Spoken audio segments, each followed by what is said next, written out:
Hi, it's Megan. I have been, not exactly haunting because I haven't had time, but I've been looking when I get a chance for the Maybelline Dare to Go Nude Spring 2004 collection.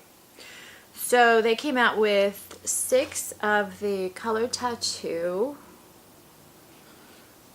exclusive shades, limited edition. They came out with 4 of the, what were they called? The Nude Bare lipsticks, and they came out with, I think, 4 of the elixirs. I finally found a couple of the items. Most of the display was kind of stripped bare, and what they've done is they've added a few of the regular items that are not limited edition to the display. So they had like the cream stick, the blush stick in nude. They had some different kind of powders and whatever, all not limited edition. But what I was really most interested in were the color tattoos and the lipsticks. So I got Ravishing Rose, which I had done a bunch of the buff. This is the buffs, that's what it's called. I had done a bunch of the buffs in a review, and I hated all of them. I think I did 5 if I remember correctly, and they were all just way too brown. And I complained in that video that they weren't really nude. Buff wasn't really translating to nude on me, it was translating to brown. So when they finally came out with one that has a pink undertone, I figured I should try it and give it a shot. Luckily there was one left. I do want to make one quick comment. These come wrapped in plastic, and increasingly I'm seeing in the stores that they're wrapping things in plastic, but this display, all of the elixirs had been opened. The seal was broken. I'm just not going to do a liquid product that's been opened, and every single lipstick that they had been opened too. The other 3 lipsticks I thought were, again, still just way too brown tone for me, so I skipped them. And the color tattoos, I got 2. I got, wait, I can't read it. I got Caramel Cool, which is number 100. Looks like this. It's gonna shimmer in the light, and I have outdoor swatches, but basically it looks like this. Yeah, it's gonna shimmer a lot in the light. And then I got Black Mystery, which is, no, it's called, I'm sorry, Stroke of Midnight, number 104. No, number 105. I'm doing this early in the morning because I didn't have time yesterday. I dropped my phone and cracked the screen and had to spend half the day at the phone store. Stroke of Midnight. So I'm behind. So I put it on my eyes, combination of the shades, and I'll explain that in a minute, what I did. And then I'm obviously wearing the lip color. So what did I think? So the Caramel Cool isn't that caramel to me. To me it looks like kind of a copper penny, and it's very metallic. Well, okay, let's say it borders on metallic. I'm not a big fan of metallics. They come across as too cool on me. I like shimmer. So there's like that line where it goes from shimmery to metallic, and this luckily doesn't quite cross over into the metallic. You can't see it because of the light, but it's just a really pretty warm tone. It's got vibrant pigments and it blends really, really easily. I found that these didn't wear quite as well. So they say 24 hours. I will not wear makeup for 24 hours. I just have this thing. I have good skin. I've always had good skin. I just won't do it. But I have worn these for like 18 hours and they looked amazing.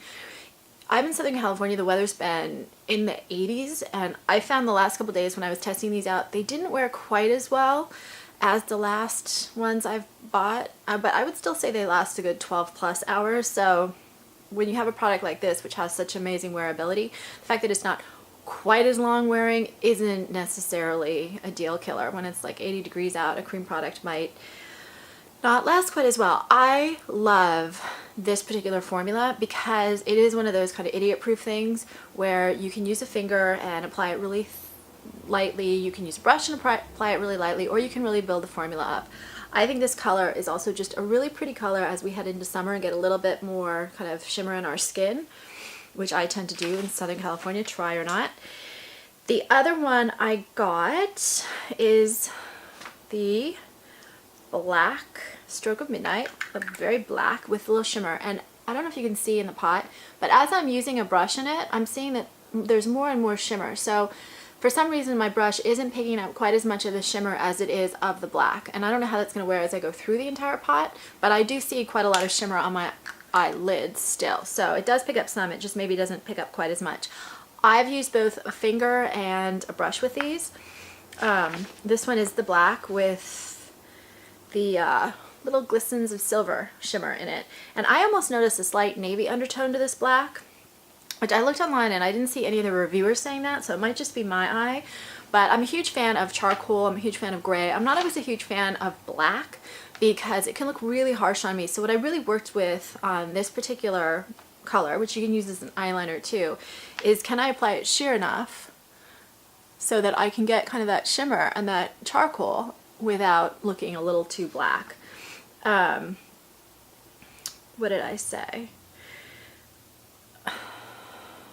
I think you have to be careful when you use it as an eyeliner. These do set, and once they set, it's like, if you can see, I have it on my wrist. Once they set, it's hard to play around with them. So that's where you really have to be careful with the black, because it's easy to kind of put too much black on. And so I had to do one eye at a time, and I actually I'll show you what I did. I just layered with kind of a big but not too soft a brush. I just brushed on very, very lightly the black on my lid and then into the crease a little bit, and then I brushed on a little bit more because I was really just tapping it just to get a very light black and the shimmer, because the shimmer is stunning. And then I took a little brush like this, which is kind of a flat short shadow brush, and then I worked a little bit into the crease and out into the outer part of the eye, into the crease a little bit more, and then I did a little bit of a half partway line, very soft. I had to use a bigger brush to do it softer underneath because when I have a real black line under my eye, I look really harsh. And then I just took a soft little brush like this and I just did a line, and then I blended a little bit because, again, with me, black and a solid line is just way too harsh. So you can see how beautifully it softens. And then what I've learned to do, I have a lot of space up on top of my eyes between my eyelashes and eyebrow.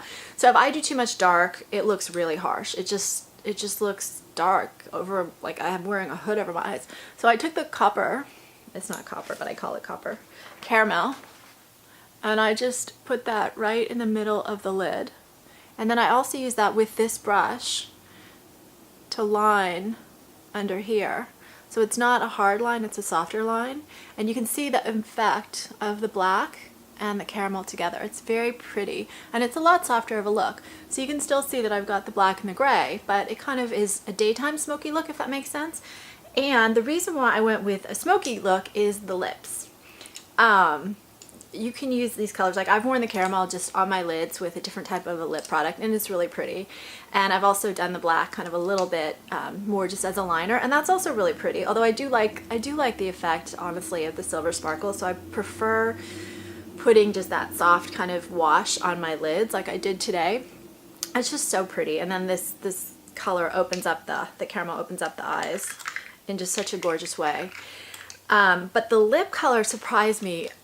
This is the kind of shade that I always think of as Malibu Barbie, which when I was growing up, Malibu Barbie was this very tan, very blonde, big blue eyes with like these lifeguard lips, right? This type of lip. And so every time I see a shade like this, I always think Malibu Barbie. And I like the shade. I actually do. It's the only one of the buffs that I actually like. I don't know if I would call it a nude. Like I said, think that it works really well with the smoky eye, but I guess different people have different concepts of what nude is. It lasts on me, the eyeshadows last about 12 hours, I said, depending on how much I build them up, but just to keep that faint kind of almost perfect look, really 12 hours is a good bet. This right here lasts me about 2 hours.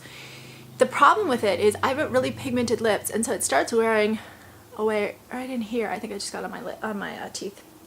But it's kind of like this marshmallow color. It's more pink. I kind of almost noticed a tiny little bit of a coral undertone to it, but it's definitely kind of that marshmallow, frothy pink look. And it's got a very great opaque coverage. The coverage is great on this lipstick, really wonderful. And it wears quite well, 2 hours, pretty much perfect. I don't know how practical it is, kind of with a more natural eye look without, you know, a little bit more color in your eye, because I think I might look washed out. Different people might disagree, but it's just a regular size. I paid about $7.99 for these. They range from about $6.99 to $9.99. It just depends. There's like all these sales at the drugstores. But this lipstick is the only one of the buffs I like. So I think that's it. It's just a quick review. This is really early in the morning. Like I said, I didn't get time to do it yesterday. Please like or subscribe on YouTube. If you have comments on this video or have suggestions for other videos, let me know. If you have other items in this collection, because I'm still kind of looking for the other ones that I didn't find or ones that weren't open, I would love to hear your thoughts and what products you really liked or didn't like. And I also do videos for my book, Get Your Child to the Top, which is a parent-focused education book. And I think that's it. Good morning.